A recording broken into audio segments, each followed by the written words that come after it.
juga tidak kalah banyaknya mendukung pemerintahan. Saya pikir biasa saja dalam proses berdemokrasi kita. Jangan seolah-olah ketika ada satu demo lalu justifikasi, dibangun persepsi, dibangun opini bahwa ini sudah akan menuju 98, yaitu analisis yang konyol kan. Oke, jadi kalau menurut Anda, menurut Gerindra, situasi masyarakat hari ini baik-baik saja?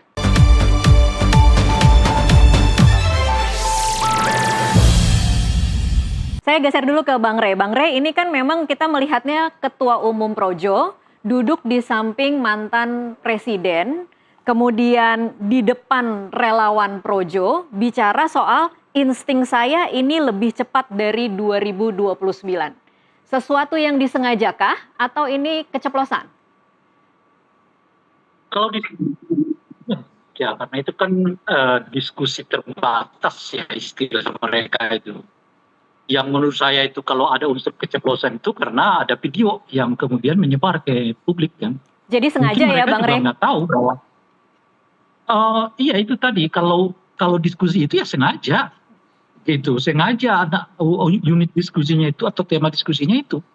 Salah satunya mengantisipasi kalau ya Pak Prabowo tidak sampai 2009 kan gitu.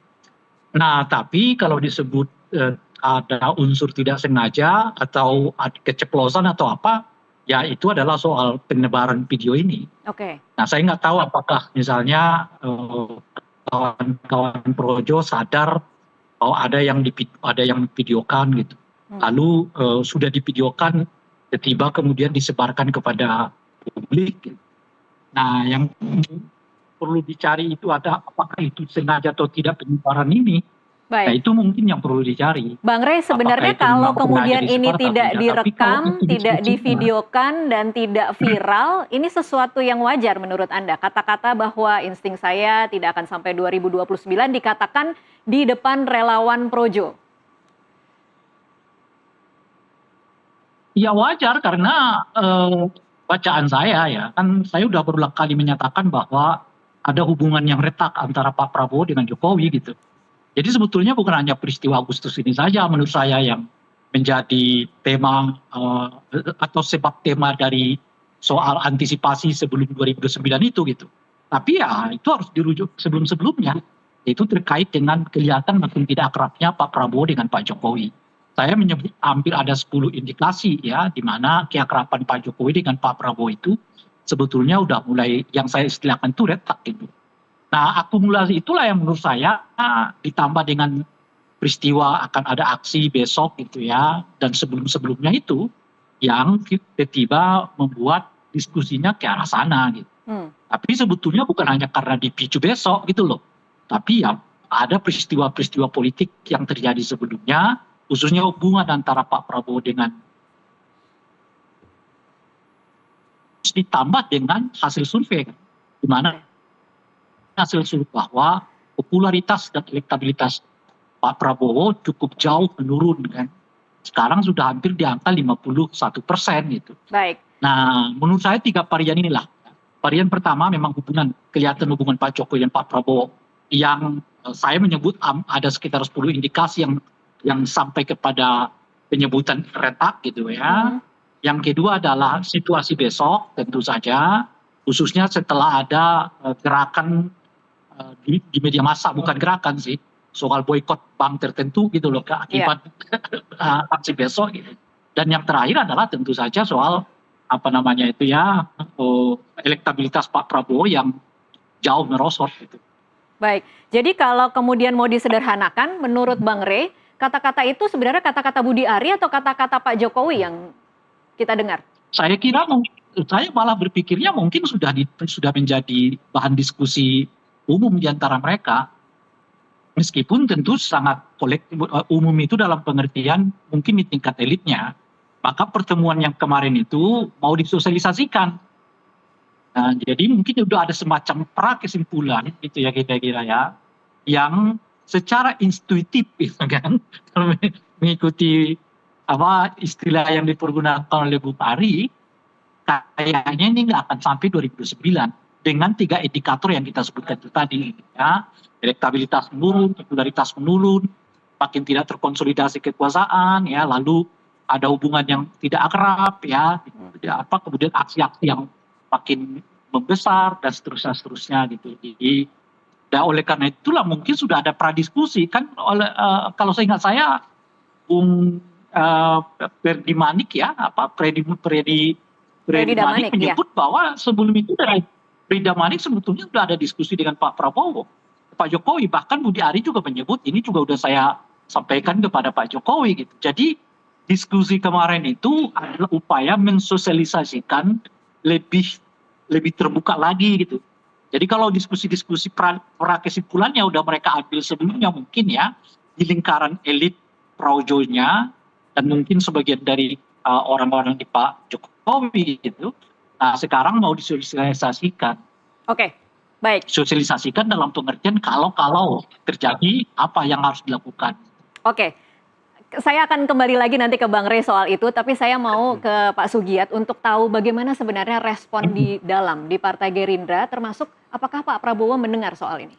Ya kalau kita sebetulnya secara internal kan kita tidak terlalu terpengaruh dengan isu ini. Ya Pak Prabowo tetap fokus dengan kerja-kerja beliau sebagai seorang presiden. Tapi Pak Prabowo mendengar soal ini?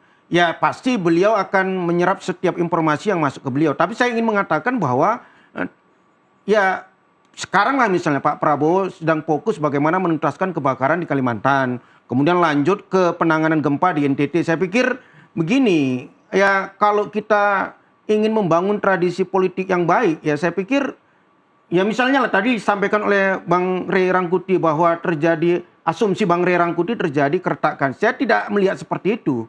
Kalau kita katakanlah membaca rekam jejak Pak Prabowo, itu kan DNA politiknya kan persatuan.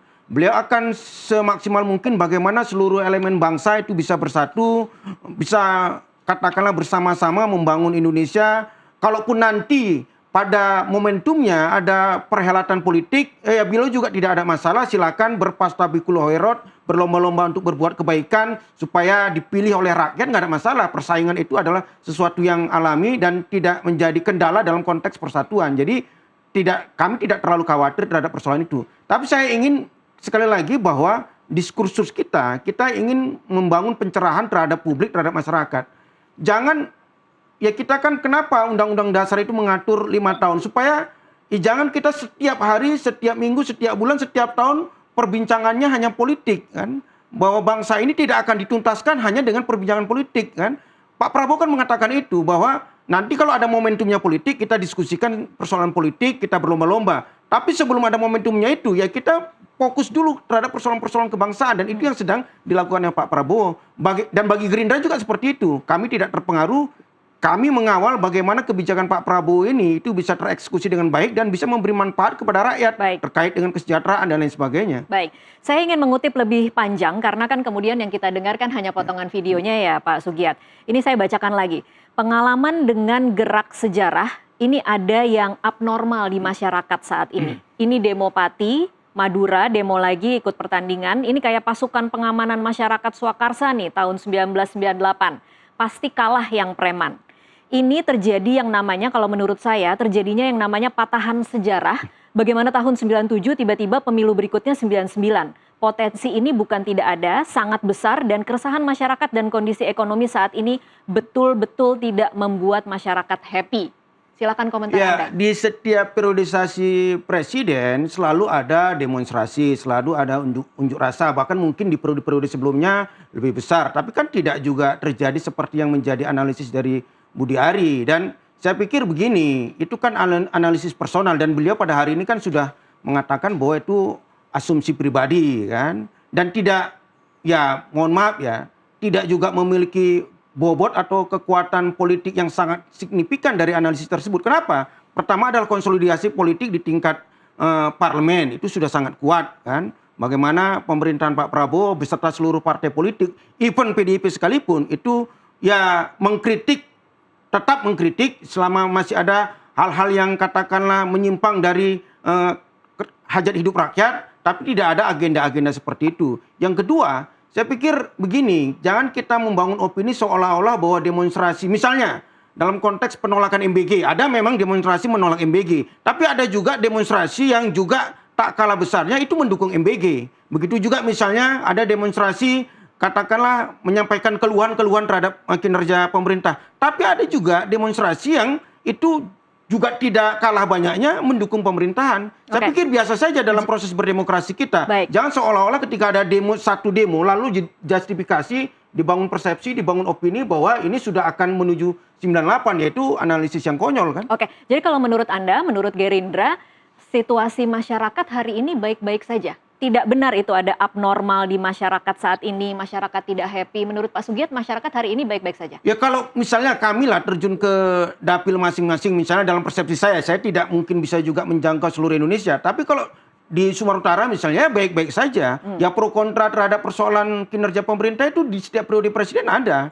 Tapi ya saya pikir ini sedang dalam on the track ya pemerintahan Pak Prabowo. Bagaimana setiap program-program strategis Pak Prabowo itu sedang dijalankan, walaupun mungkin kemarin ada beberapa persoalan terkait dengan misalnya MBG dan lain sebagainya, tapi itu kan pemerintah tidak menutup diri untuk masukan, kritikan, gagasan untuk perbaikan. Dan sekarang dalam proses tata kelola perbaikan, misalnya MBG yang menjadi program yang sangat menjadi perhatian masyarakat atau perhatian publik. Setelah dilantiknya Mas Sudaryono sebagai kepala BGN yang baru, ada tata kelola MBG yang jauh lebih baik, lebih transparan, lebih akuntabel. Dan setiap program yang lainnya juga seperti itu. Pak Prabowo sendiri di setiap pidatonya mengatakan bahwa jika ada data atau informasi terhadap penyelewengan, terhadap kebijakan, program pemerintah, silakan disampaikan. Pemerintah, khususnya seorang Prabowo Subianto, tidak akan berdiam diri. Pasti akan memfollow up, memberi atensi, dan menyikapi informasi dan data itu. Baik.